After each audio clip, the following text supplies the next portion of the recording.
Hey, before we get started, I want to tell you about something that's changing the game for women in dental leadership.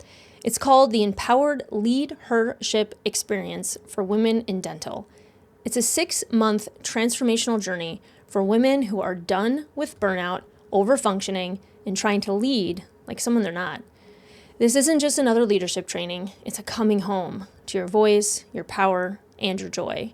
If you've ever felt alone at the top or stuck somewhere in the middle, this one's for you.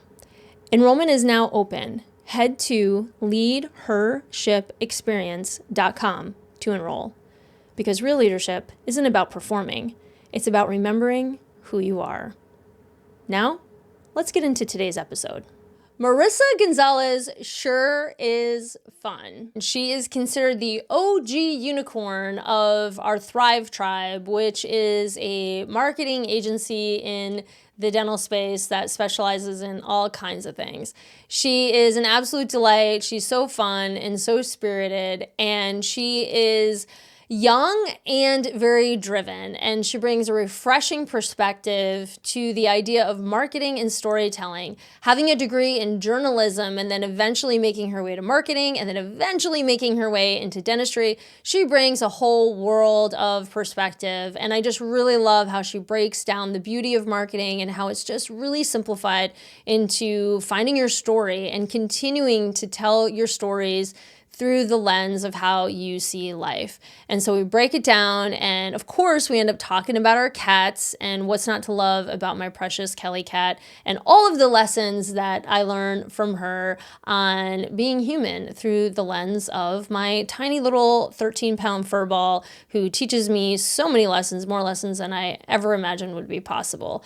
I can't wait for you to listen and follow along on Marissa's journey because, in my opinion, I think this girl is just getting started. Marissa, welcome to the Real Talk of Dental. I'm so happy to have you on. You are considered the OG unicorn of the Thrive Tribe, which has several amazing unicorns on its team. And I know today we're going to dive into all kinds of fun topics. One of which, of course, is like finding your voice and brand and marketing and really what marketing means to you and to your crew. And also as you continue now to support dental offices on hiring and things like that. So I just want to dive right into it, because marketing is such a broad topic and you have a very niche perspective. And I know Thrive Tribe has a very niche perspective as well. So as the OG unicorn and all the work you've done in marketing over the last few years, like what does marketing mean to you? I think I always relate marketing to storytelling and or like translating. Like you are telling the brand story. If it's personal branding, you're telling your story. All of those things are what tell the story of your brand, but also just drive your audience. They're going to be that's going to be what attracts your audience to you. If it's personal, you're going to attract people that, you and I have connected because not only are we in like the same circle, but also, again, like I feel like we both have orange cats. We both have Yeah. orange cats that we love and adore. And like those things come through your personal branding and the stories that you share. And it connects you with the right people. Yeah, I always like that approach because it's this idea of you are the brand, right? And I think people really struggle with that. And I think people that struggle with marketing the most are people that probably don't even know who they are or what they stand Yep. for, and then have a lot of discomfort with that, right? And so a Mhm. lot of the work that I'm sure you do is helping people discover who they are and what Yep. matters to them. Yeah, it's a lot of that self-discovery, and it can be uncomfortable if you haven't done that sort of reflection work or you're scared what you might find. Like it's hard to then work with somebody and try to bring that out of them, but it's so rewarding when you do it. Like when you are on that journey of pulling out like, okay, yeah, what is important to me? What are my core values? And I like doing that through asking people around me too. Like I know what I think mine are, but also like when I come into a room, what is it that you think? And so it's fun to me, but I can understand why it's scary to a lot of people. So that's what we try to help people through. And then through that too, like on the corporate side, that also helps drive things that are important to the business. And a business usually has a face to it. So it helps when people can connect a person to a product or, a company or whatever it is. It helps to marry all those things together. Yeah, and I think it creates like, loyal fans, right? Or Yeah. followers. I think too, where if you're marketing with a discount or a special deal or something, if you're leading with that, then it's going to bring people in that are drawn to that. If you're leading Yep. with, hey, these are my values, this is what we stand for, this is what we represent, then you're creating that emotional connection, right? When then Yeah. people want to be part of whatever it is that you're creating. And I think sometimes Yeah. people miss that where they're trying to think of something slick and savvy to draw people in, but the reality Yeah. is that's what they're being drawn to is the slick and savvy thing, right? It's like when every office runs a new patient special, and then it's like, yeah, you'll get those patients for their first visit, and then past that, you don't have any kind of relationship with them or any connection with them for them to continue on with you. Like it's not, yeah, you're not building any connection. You're being, you said slick, but you're not being clear. You're not being true or authentic. Yeah. And I know before we got started, we were talking about, your time in dental, and it's been a few years now, and all of it has been in the marketing space with Thrive Tribe, which is just awesome. And prior to that, you worked in marketing, but you also have this experience, with journalism, which I think is really cool and super fun. And where do you see some of the links between journalism and what you're doing now? I think it's in the storytelling. I think that was my huge driving force when I knew I wanted to pursue journalism. But also, a main driving force for me in journalism was wanting to give a voice to those that didn't have one, or wanting to be able to tell somebody's story. And in marketing, it's a lot of the same things. It's, again, it's helping people find their voice, but it's also telling their story and helping them tell their story, which is what's super powerful. So I think those two things are what I'm most passionate about in both arenas. So they kind of lend themselves to each other. And I think being able to help people find that is just so special. Yeah, it is kind of like investigative reporting. I'm sure when you're first working with a Yeah. client, really digging into and trying to find out, Yeah. how did you get here and what's really important to you? Yeah, I love this idea of storytelling and what, like when you're creating a story, because I know even with, me getting more involved in speaking and being on stages and crafting a talk and things like that. Storytelling to one person means a lot, means something different to one person than it does Yeah. another. Do you have like some key components that make up a good story when you're trying to tell a story on behalf of a client? I think so. What I like to do when I meet with clients is I just let them talk. I'm not really like we'll ask questions in like a conversation, but I'm not like interviewing them necessarily. And I think that's what makes a good interview when you're not like, sticking to like whatever script and if people are just talking. And when they talk, I like to pull things out in that way. And usually what I pull out from them that I think would be good post ideas or, oh, you should write a newsletter about this, or have you considered doing this for a talk at the next conference? Like the things that I usually pull out are obviously unique to them, but also things that I can tell they're really passionate about, what really lights them up.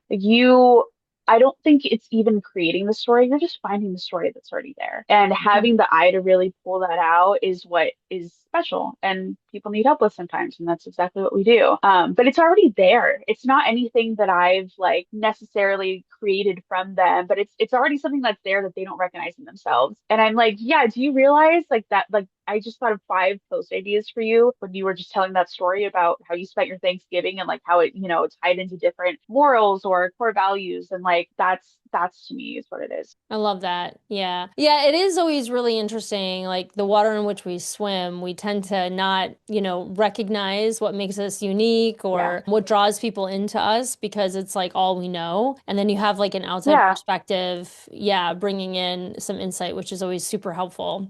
And so Yeah. something I think is really fun about you too is you've really been intentional on the life you are creating. And I know, you shared a story with me how you were determined to be valedictorian of your class in high school, right?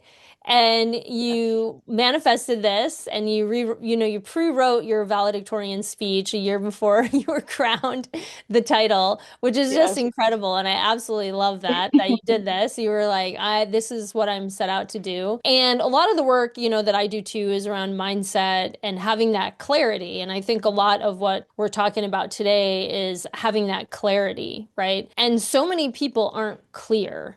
They think they are, but they're not. And especially when you get into the world of entrepreneurship, oftentimes entrepreneurs or visionaries are constantly changing gears, constantly changing their minds, looking at the next shiny thing on how to reinvent the wheel or whatever it is. And we think that's clarity, but it's really just a whole bunch of distractions. And so clarity is Yeah. really distilling down exactly what it is that you want. And it sounds like, that's kind of a thread in a lot of the work that you do is finding that commonality or that through point and everything. And with moving forward in life with intention, it's getting really clear on what it is that you want to create and going for it. So where does that, like, for you, it sounds like you had it at a very young age. You're like, I'm gonna get this and I'm gonna set my mind for it. Where do you see that now in your life? And how big of an impact did that have on you when you were young and just setting your mind and then getting it? I think, you know what I think? I think it's a double-edged sword because on one hand, I was very clear, but also I think there was a time in my life where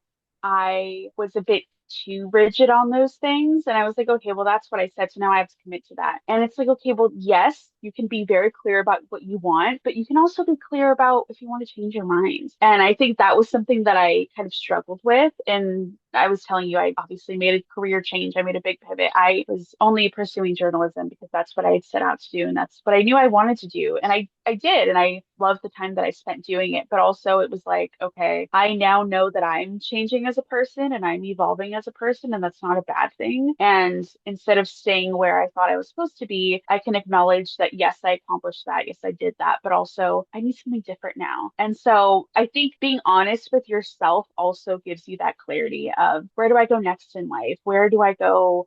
That's where I was a year ago and I was happy. I'm not happy there anymore. And like, how do I fix that? How do I come to terms with that? And I think even with our Thrive Tribe now, I see a lot of that in that we changed as people and we've changed as a company. Things that we really set out to do, we're like, yeah, actually we did that and that wasn't for us. Like when I first started, Sarah wanted to work with DSOs and she wanted offices and all these, and we did that and they were good relationships. But then when we got out of them, it was like, well, yeah, actually, no. Like here's how we work best with people. We work best with people that we can talk to one on one. And it's DSOs are so hard to work with as far as, nailing people down and all of those types of things. Like we want people that are really able to invest the time that we want to invest also. So things are always evolving and changing, and that's okay. And I know Sarah and I have a lot of conversations about like, what do we want to be when we grow up? And it's like those things can always change. My role now,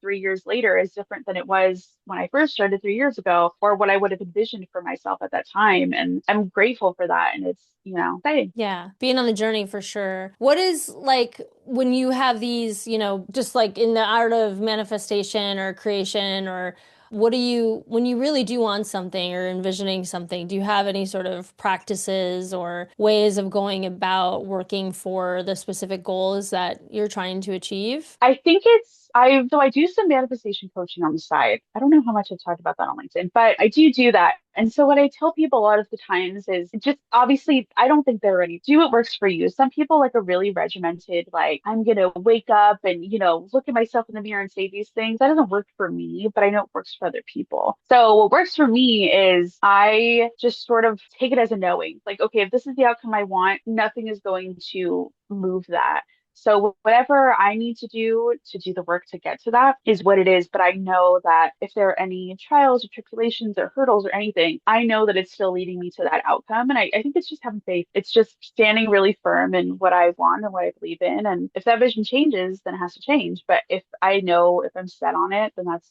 it. And every piece of work that I do gets to that point. Yeah, so just kind of this internal knowing that you experience and Yeah. trusting that And just until affirming Yeah. to yourself, because things will happen. Things will not, go perfectly. And again, I think that's what I needed to learn when I was a little bit younger. Like, it's okay.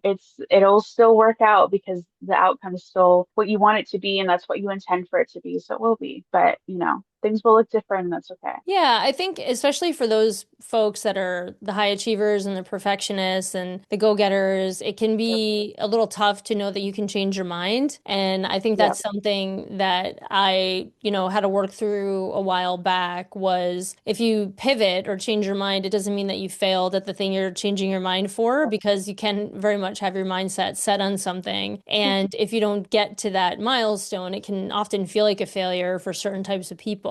And recognizing Yep. that no, it's a pivot, I'm shifting Yep. gears, I'm learning as I'm going. And I think that's what's so important, especially in entrepreneurship, business ownership, anything that you're doing that you're not, you're learning as you're going along, that is the journey in and of itself. And I was having a conversation Yep. earlier today with somebody and it was very much around that the idea really isn't getting to the thing, it's falling in love with the journey to the thing, because once you get the thing, Yep. it's not going to feel like what you thought it was going to be. So it's Yep. like really signing up for the journey. And are you committed to And that yeah. and all that comes with that? Yeah. And again, the journey will change. You will change throughout the journey. Things will evolve, things will change. And I totally get that whole like, yeah, just being wanting to be an overachiever and just being a very like high energy, like can't sit still type of person. I think it was hard for me to accept that a pivot was not a failure. And I knew in my heart of hearts that it wasn't, but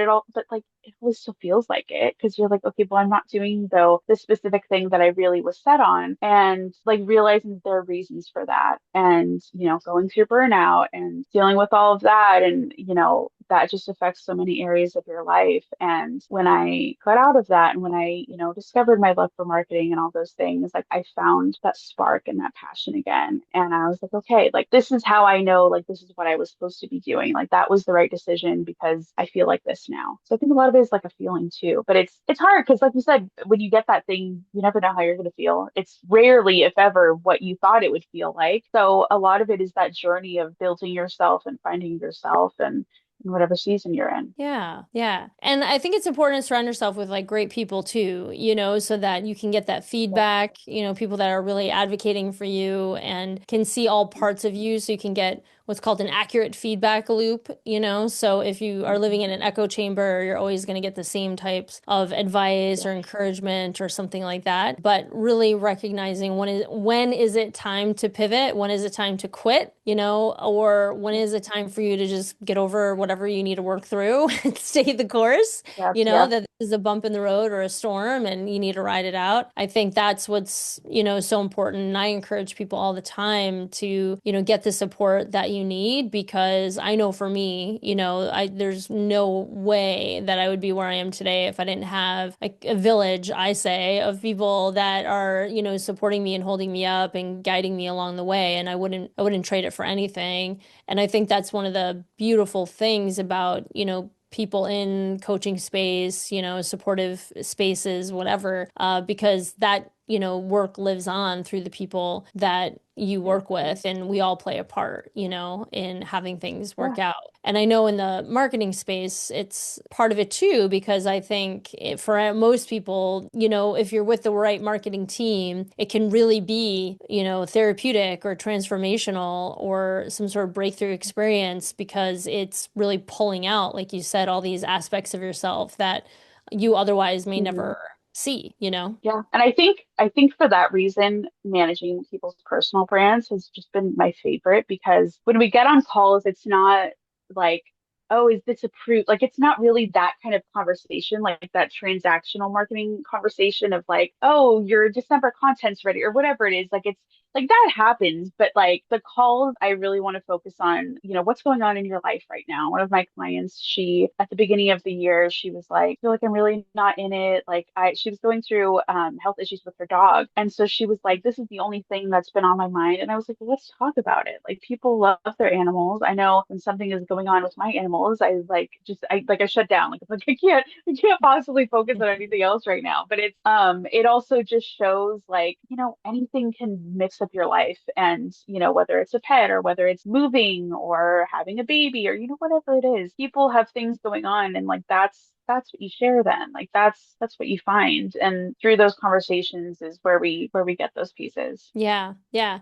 I love that. Yeah, and I have a speaking coach and business coach, and he often, challenges me to write things down throughout the day, that, is a story, right? Something to talk about. And I really love what you're saying because we go through so many things throughout any given day, and so much of it, is a story. And even Yeah. hearing you talk about that, I'm thinking about my cat, of course, the love of my life, Kelly cat, It's and Kelly, just yes. yeah, sweet little Kelly. And, just even the transition she's going through, with the winter months here in Michigan, and we let her outside in the summer, and it's a fenced in yard, and I swear she's like the world's best cat. I know everyone thinks their cat's the best, but but she's very unique in that she never tries to jump the fence. I mean, she is just the Oh, love most that.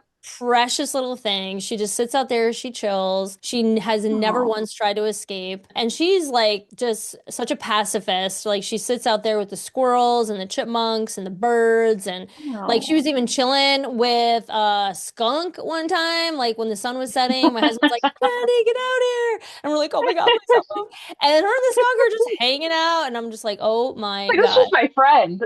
I know. So we have turned her into such a little queen that she is so Oh. domesticated. There's not like a wild bone in her body at this point. But Of when it comes time for winter, it's just, she doesn't like the cold. It's too cold out there for her. So course. she's inside now, and just watching her change from basking in the sun, for many months on end, and just really enjoying her outside time and soaking in the fresh air, to now being inside all the time, and how much we need to stay with, keep her active and play with her. And we're very Of involved, pet parents over here. And course. we have a whole, playroom set up for her, and she's living her best So life. cute. She's So got her own adorable. TV. She's got the whole thing. See, Um, that's what you should post her room tour. I know she's got her own, sofas. And yeah, she's just like she's hilarious, and she's the best. And I'm just thinking about how we even saw that grief in her when she was, from the summer, fall, and then into the winter, and then now she's like figured out a new cadence with her winter behavior. And yeah, just For no thinking about that, routine. I'm like, oh, there's a story in that, and how we all kind of go through that, where there's these subtle shifts. And I love animals. I'm always giving analogies when it comes to animals and nature, because I always say nature's our greatest teacher. But there's this, seasonal stuff, and how we navigate through seasons. And there's like a period of transition, right? And again, when we're out there hustling, we just think we should be acting on, full speed all the time. All gears are running, and we need to be full octane, 365 days of the year. And even if we're not necessarily working, we think even in our personal lives, we need to be full court press, Yeah. like the same energy Yep. needs to show up in everything that we do. And that's just frankly not true. That's just not how we work. And that's why I like animals so much, because they're not part of this insane system that we Yeah. all are, signed up for. They're just doing what is natural to them and natural to being an animal. They're just being. And yeah, and seeing her go through that transition and go, oh, that would be normal to have that, as we navigate through seasons, to just have these experiences of like, this is uncomfortable. I don't like how this feels.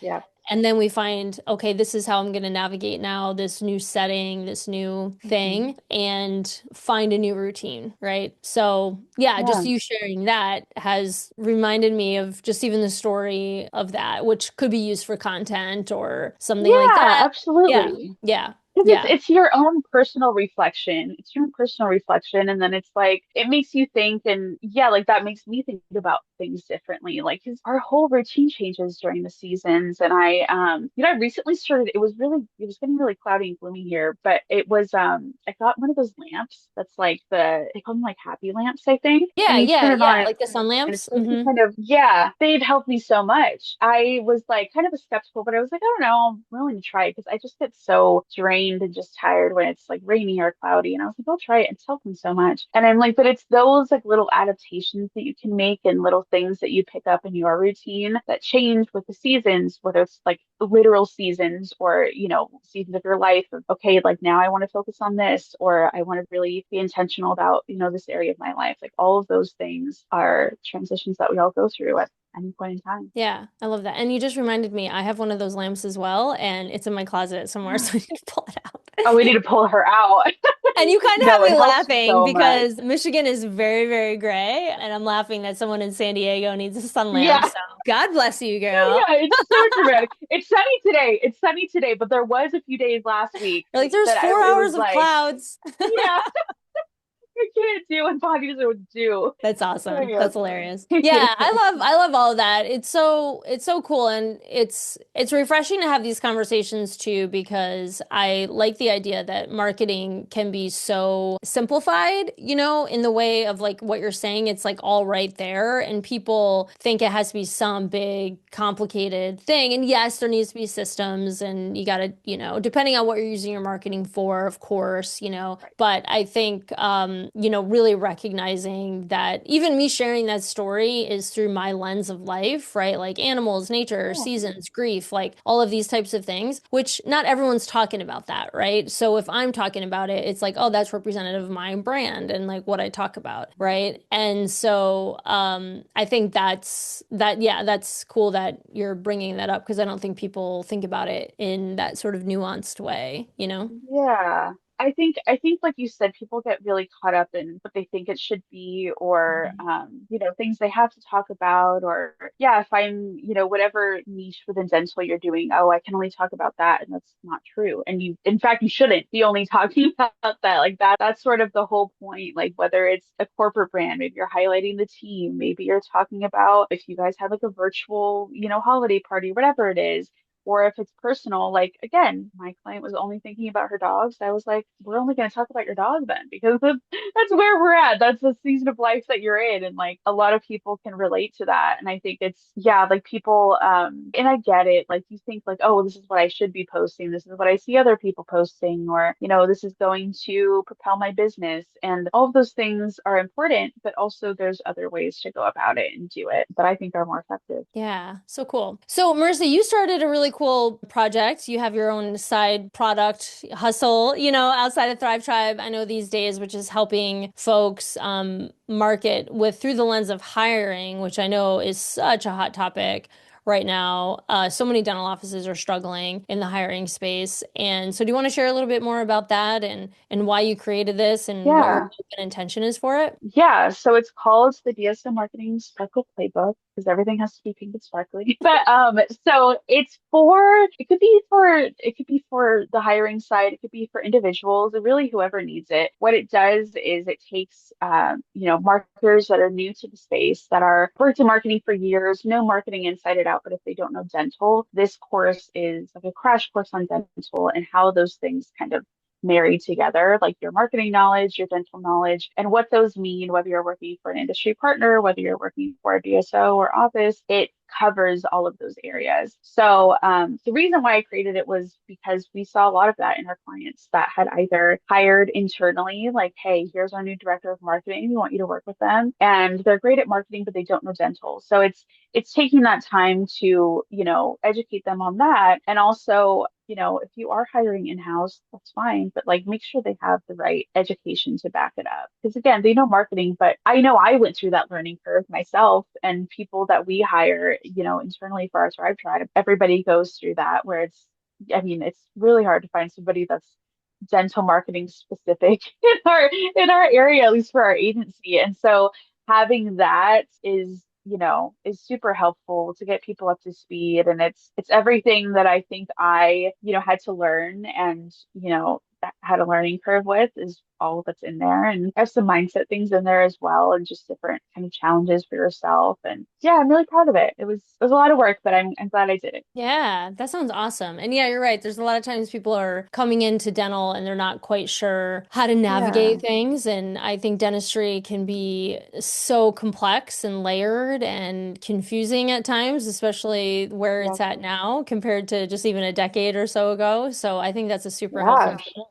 yeah. Very I cool. think so too. Yeah, so it's been awesome. I love this conversation. It's been so fun. And if there's something you want people to take away from this conversation as it relates to marketing or finding your voice, what would you like to share? I think marketing is about finding your voice. I think, you don't need to get caught up in metrics of marketing or, all of those things will come. But I think finding your voice, what I would like people to know is there's no wrong way to do it. There's no voice that you have to stick to either. If that changes, it's okay. We're always evolving as people, as things happen to us, as we experience different things in life. And all of those things make up who we are personally, professionally. And, I would just listen to yourself, be honest with yourself, listen to what you're feeling, and just try to use your voice for good in that way, and to hopefully uplift somebody else too. Love it. Well, thank you so much for being on. I hope everyone finds you Of and course. your services online. It'll be so helpful for everybody. And it's always such a joy to speak with somebody from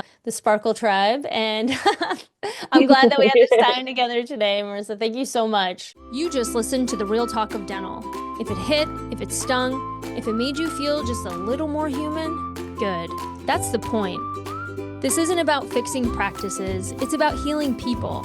And if you're brave enough to show up real in this industry, you're my kind of leader.